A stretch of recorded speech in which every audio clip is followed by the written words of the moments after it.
गुरुजी, मग हा 4 दिवस जो उत्सव असतो त्याला हं. नक्की काय म्हणतात? त्याला अंबुबाची पर्व म्हटलेलं आहे. बरं. योगिनी तंत्र म्हणून मुख्य ग्रंथ आहे. तंत्रशास्त्रामध्ये अनेक ग्रंथ आहेत. त्यामध्ये सांगितलं की आर्द्रा नक्षत्रामध्ये जेव्हा सूर्य प्रवेश करतो, त्यावेळी त्या मासामध्येच अंबुबाची पर्व होतो. 3 दिवस देवीचं जे मंदिर असतं ते बंद असतं. हं, शेवटी तो योनी भाग आहे देवीचा. तर जो काही जलप्रवाह आहे, त्या ठिकाणातून लाल पाणी यायला सुरुवात होते. अशी ती धारणा आहे हं. आणि हे सत्य पण आहे.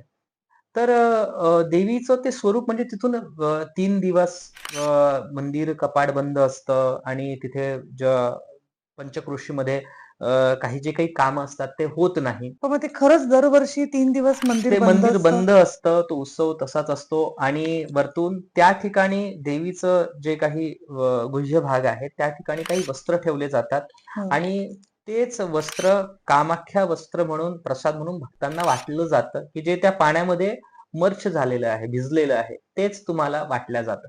तो तिथला प्रसाद असतो. प्रसाद त्याचा तोच असतो. म्हणजे इतकं त्याला महत्त्व धारण केलेलं आहे आणि जो व्यक्ती शेवटी बघा, ती अशी ऊर्जा आहे, की तिला म्हणजे कोणत्याही प्रकारचं कोटिंग केलेलं नाहीये. पूर्ण ती ओपन आहे. तर ती ऊर्जा जेव्हा तुम्ही स्वतः गळ्यामध्ये ते वस्त्र धारण करता, तर हे असे मंत्र-तंत्राचे इम्पॅक्ट तुमच्यावरती होणार नाही. शेवटी ती जननी ना, ठीक आहे. यंत्ररूपा, मंत्ररूपा, तंत्ररूपा सगळ्यांची ती स्वरूप तीच जननी आहे. मग तुम्ही जर कधी पॉवर हाऊसशी कनेक्ट असाल, तर मग हे छोटे-मोठे शॉर्ट सर्किट तुमच्या जीवनावरती होणारच परिणाम आहे. नाही करू देणार.